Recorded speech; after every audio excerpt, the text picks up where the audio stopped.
Welcome to Craving the Heat, where desire takes the lead and every story leaves you wanting more. Don't forget to like, subscribe, and share your thoughts in the comments and keep up with our latest naughty stories. I never imagined my life would unfold like this. At 24, I had everything that most people would consider perfect. I was in a committed relationship with Sarah, my girlfriend of 3 years. We had been through thick and thin together, and I truly believed we had something special. Our future seemed set in stone: marriage, a house, kids, the typical dream. Yet, I couldn't shake the feeling that something was missing. What I didn't know at the time was that the missing piece would come in the form of Emma. Emma entered my life on a cool fall evening, just as I was starting to question everything I thought I knew about love, desire, and commitment. I met her at a work event. She was different. The moment she walked in, her presence commanded the room. At first glance, she seemed intimidating. Her sharp, intelligent eyes paired with a professional demeanor that made her look untouchable. But there was something in her smile, a warmth that drew me in. She was 10 years older than me, and to be honest, that age gap initially made me hesitant. I had always admired people with experience and maturity, but the idea of being with someone older, especially while I was still young and figuring things out, felt complicated. Still, that night, we ended up talking. At first, it was just casual conversation. We discussed work, mutual interests, and life in general. But with every passing minute, I found myself more and more intrigued by her. Her stories of past travels, her experiences, her adventures, they were unlike anything I had ever heard before. She wasn't just living life.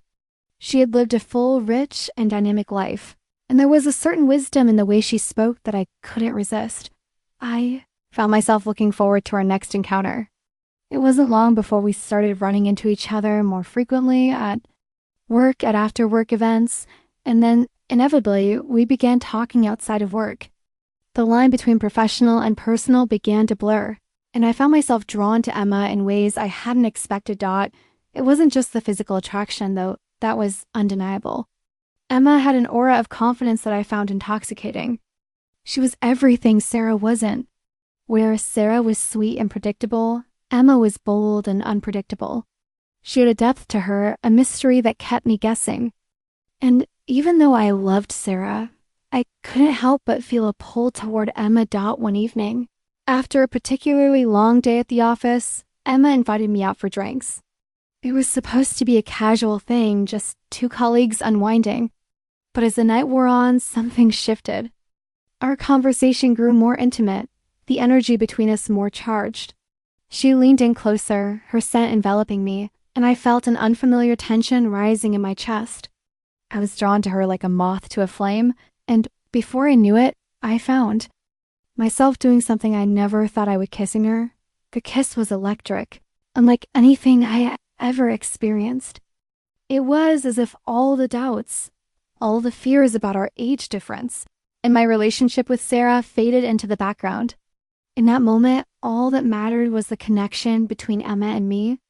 And yet, the reality of what I had just crashed over me like a tidal wave. I pulled back, my mind racing. What had I done? I had betrayed Sarah, someone I cared deeply for a fleeting moment of passion with a woman I barely knew. But Emma's eyes told a different story. She wasn't ashamed. She wasn't even concerned about the consequences. She simply looked at me, a slight smile on her lips, and said, "We don't always get what we want, do we?" That night marked the beginning of something I knew I couldn't ignore. I kept telling myself it was just a mistake, that it wouldn't happen again. But the next few weeks were filled with secret meetings, stolen kisses, and moments of quiet intimacy that left me feeling guilty but alive. Emma and I spoke about our lives, our desires, our fears in ways I never shared with anyone. The age gap, the difference in experience, seemed to vanish in the presence of our connection. But the guilt, I couldn't escape it. I was betraying Sarah, the woman who had stood by me, who had supported me through everything. And yet, when I was with Emma, I felt seen in a way that I hadn't in years. Soon, things started to spiral. I grew more distant from Sarah, finding myself lying to her about work events or late nights at the office. I knew I was hurting her, but I couldn't help myself. Emma made me feel alive in a way that no one else could. Her maturity, her experiences, her confidence, it all meshed with something deep inside of me, something I hadn't realized was yearning for change. The truth was, I wasn't in love with Sarah anymore, not in the way I thought I was. I was in love with the idea of Emma, with what she represented.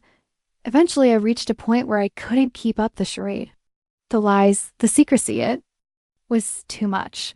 One night, Sarah confronted me. She asked why I'd been so distant, why I'd been so closed off. And it was then with a heavy heart that I confessed. I told her everything. About Emma, about the affair, the betrayal.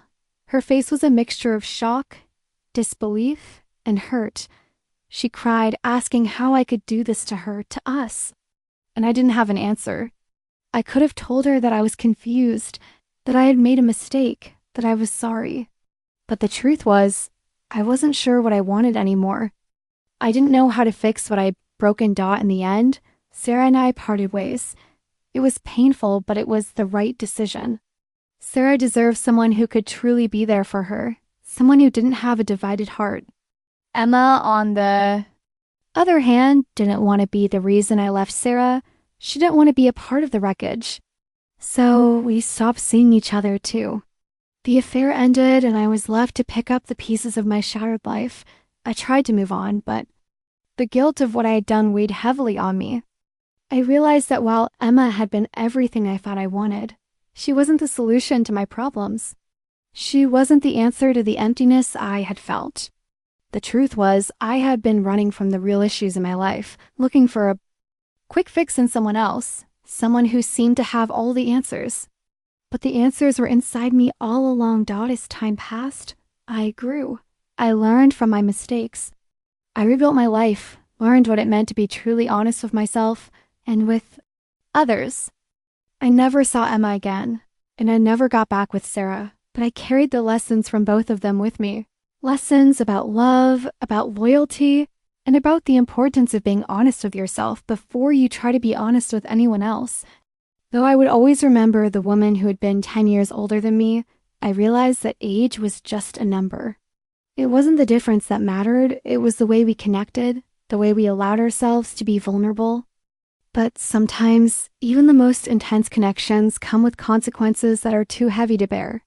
She was 10 years older than me, but I couldn't stay away. Continued. The weeks following the end of my relationship with Sarah were a blur. I couldn't escape the overwhelming sense of regret. I'd lost someone who had been my partner, my best friend, someone I once saw my future with. The silence in the apartment where we once laughed, planned, and built dreams together was suffocating. I tried to fill the emptiness with distractions, work, socializing, going out with friends, but nothing seemed to heal the wound. I moved into a small apartment on the other side of town, hoping that distance from Sarah's family and the life we built together would help me clear my mind. But the truth was, I wasn't running from Sarah. I was running from myself. Every night when I lay in bed, I'd replay the moments with Emma, the way her fingers would trace the back of my hand, the way she'd smile knowingly when our conversations went deeper than anything I had ever shared before. But that longing for Emma started to transform into something darker. I couldn't deny that she had a hold over me, and I wasn't sure if I was still holding on to the thrill of being with her, or the escape she represented. It was on one of those lonely nights that I finally heard from Emma again. Her message was simple. I've been thinking about you a lot. My heart raced as I stared at the text. I knew this was dangerous, that nothing good would come of re-entering her life. But I couldn't resist. I hadn't fully moved on from her, even though I'd tried. We met at a quiet cafe, a place where no one would recognize us. As soon as I saw her, I felt that familiar pull. She looked stunning, even more so than I remembered. But there was a sadness in her eyes, something that reflected my own brokenness. "You've been avoiding me," she said, her voice softer than I remembered. There was no anger, no accusation, just a sense of longing, of loss. I thought we had something real, but I guess I was wrong. I sat across from her, unsure of how to respond. My feelings for her hadn't gone away. I wanted to reach out and tell her how much I missed her, how much I regretted the way things had ended. But the truth was, I couldn't fix what was broken. I'm sorry, I finally said, the weight of my guilt crashing over me again. I was a mess. I didn't know what I was doing. I thought I was following my heart, but all I did was hurt the people I cared about. Emma nodded, her lips curling into a bittersweet smile. You're not the only one who's been hurt. Her gaze met mine, steady and intense. I'm not angry at you. I just want you to figure things out. What do you really want? I was silent for a long time, unsure of how to answer. The question seemed simple enough, but it was one I had avoided for too long. What did I want? Did I want to be with Emma? Did I want to fix things with Sarah? Or did I want something entirely different, something that was yet undefined? I don't know, I whispered, my voice cracking. But I'm not the same person I was when I was with you. I thought I needed you, but what I really needed was to figure out who I was without either of you. Emma reached across the table and placed her hand on mine. It was warm, comforting, but there was no urgency in her touch. She wasn't expecting anything from me anymore. Take your time, she said quietly. Figure it out, but you need to be honest with yourself. And that's what I did. I took time away from relationships, from distractions, from everything that could cloud my judgment. I spent weeks reflecting on my past mistakes, my choices, and my desires. I realized that what I had with Sarah was beautiful, but it was not enough to sustain the kind of love that requires growth, mutual understanding, and honesty. I loved Sarah, but not in the way she deserved. And Emma? She had been my escape, the beautiful escape into something forbidden. But ultimately, she wasn't the answer to my deeper issues. The truth hit me hard. What I had needed was not another person to fill the void, but a journey inward to heal and rediscover myself. I had fallen into a pattern of seeking validation from others, and it had only led me down a destructive path. In the months that followed, I rebuilt my life from the ground up. I reconnected with old friends, reestablished hobbies I had neglected, and most importantly, I learned to be comfortable with my own company. I started to understand the importance of self-love, of not relying on anyone else to define my worth. Through therapy, introspection, and healing, I grew into a person who no longer needed external validation to feel whole. Eventually, I ran into Sarah again. It was awkward, to say the least. She had moved on, and I had to face the consequences of my actions. We talked, but the connection we once had faded. There was no animosity between us, just an understanding that we had been at different places in our lives, and that we couldn't make it work. I apologized, and she accepted it, but we both knew it was time to move forward. As for Emma, I never saw her again. I thought I might, but she slipped away just as quietly as she had entered my life. I often think about her, the way she challenged me, the way she taught me to look at life through a different lens. But I also recognize that she, too, was a part of my growth. She was the catalyst that pushed me to confront my inner turmoil and forced me to grow up. I've come to realize that relationships are complicated. They aren't just about passion and attraction. They're about timing, maturity, and a willingness to grow together. I don't regret what happened with Emma, but I do regret the way I handled it. I learned the hard way that running from my problems, from the people I loved, would only leave me with more regrets. And while I may never know what could have been with Emma, I now know that my journey was about finding my true self without the need to rely on anyone else to define me. I've moved on, not just from the past, but from the need to be validated by anyone other than myself. And in that process, I found peace. Now, I'm living a life that's mine authentically, unapologetically. And for the first time in a long time, I'm happy. She was 10 years older than me, but I couldn't stay away. Continued. As I navigated this new chapter of my life, something in me shifted. I'd spent so long chasing after external validation and running from my true self that I didn't realize how much of my life had been dictated by other people's expectations. The time I took for myself allowed me to reframe everything. I no longer wanted to rely on a partner to give me meaning. I understood that fulfillment had to come from within.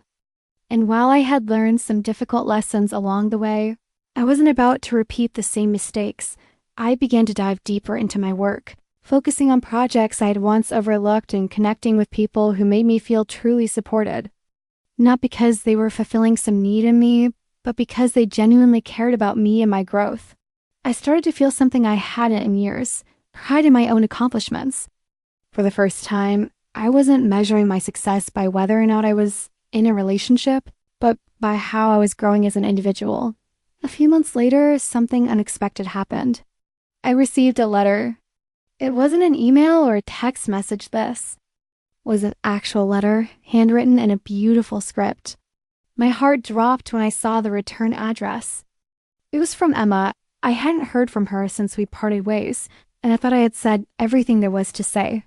The letter felt like a ghost from my past coming to haunt me, but as I read the words, I realized it wasn't a ghost at all. It was a woman who had also gone through her own journey of self-discovery. I've been thinking a lot about us. The letter began, and I wanted to write you this because, for the first time in a long time, I think I understand what we were both searching for. I was looking for someone who could match my pace, my energy, my drive, but what I didn't realize was that I was looking for someone to fill a void inside me. You were searching for answers just like I was. And while we may not have been the answer to each other's problems, we both helped one another realize something important. We helped each other understand that sometimes it's not about the person you're with, it's about finding yourself first. I took a deep breath as I processed every word. Emma had always been insightful, and the fact that she had written this letter without expecting anything in return made me feel both humbled and grateful. It wasn't closure. It was more than that. It was recognition. We had both played our roles in each other's journeys, and it was time to let go not of the memory of what had happened, but of the need to hold on to it. I wrote her back the next day. I thanked her for the letter and shared my own growth. With her, I told her how much I had learned from our time together, how much I had changed, and how much I respected the woman she had become. It was a difficult letter to write, but it felt like the final step in releasing the past. She had never been the answer to my happiness, and I'd never been the answer to hers. But together, we had learned the true value of personal growth and how to let go of what wasn't meant to last. Weeks passed, and the weight I had been carrying around slowly began to lift. Emma's letter, Sarah's forgiveness, and the time I spent learning to love myself had all contributed to this strange sense of peace I'd never known. I no longer felt lost or broken. Instead, I felt whole in a way that I hadn't in years. It wasn't easy to get here. The guilt still lingered. Sometimes a quiet voice at the back of my mind reminding me of the mistakes I'd made. But it no longer controlled me. It became a part of my story chapter that had shaped who I was, but no longer defined me. One evening, as I sat in my apartment reflecting on the long road I had traveled, my phone rang. It was Sarah. My heart skipped a beat. We hadn't spoken in months, and I didn't know what to expect. But her voice, calm and steady on the other end, caught me off guard. "Hey, how are you doing?" she asked, her tone soft but sincere. I paused before answering, realizing that I had no anger or bitterness left inside me. "I'm doing well, actually." "Really well, and you?" "I'm good," she replied, a slight laugh in her voice. "It's funny, I've been thinking about you a lot lately. Not in a way that hurts, but in a way that makes me appreciate the time we had. I hope you're happy. You deserve to be." The words were simple, but they carried so much weight. Sarah wasn't holding on to the past anymore. She had let go, and in that moment, I realized that I had too. We weren't meant to be together, but we had both learned how to move forward with grace. We talked for a while after that, about life, about our new directions, and about how much we had grown. It wasn't the kind of conversation where we discussed getting back together, but it was something much more important to people recognizing that they had been part of each other's journeys, and that was enough. Months later, I found myself in a new relationship. This time, it wasn't driven by a sense of missing something or escaping from something else. It was built on mutual respect, trust, and shared values. I didn't need to seek validation from my partner. I was happy with who I was, and she was happy with who she was. Together, we created a healthy, supportive dynamic that allowed both of us to thrive as individuals and as a couple. I thought back to Emma occasionally, remembering the lessons she had taught me. She had been a catalyst, but she wasn't the end of my story, just a chapter in it. I had become the person I was meant to be because of everything that had happened. And now, I was living the life I had always wanted, a life that was mine. A life that wasn't defined by the people I had been with, but by the choices I made for myself. A life that was built on authenticity, growth, and the understanding that love begins within. The journey had been painful, filled with mistakes, regrets, and heartache. But it was also beautiful in its own way, because it taught me the most important lesson of all. Before you can truly love someone else, you have to learn how to love yourself. And once you do, you'll never have to search for love again. It will find you when the time is right.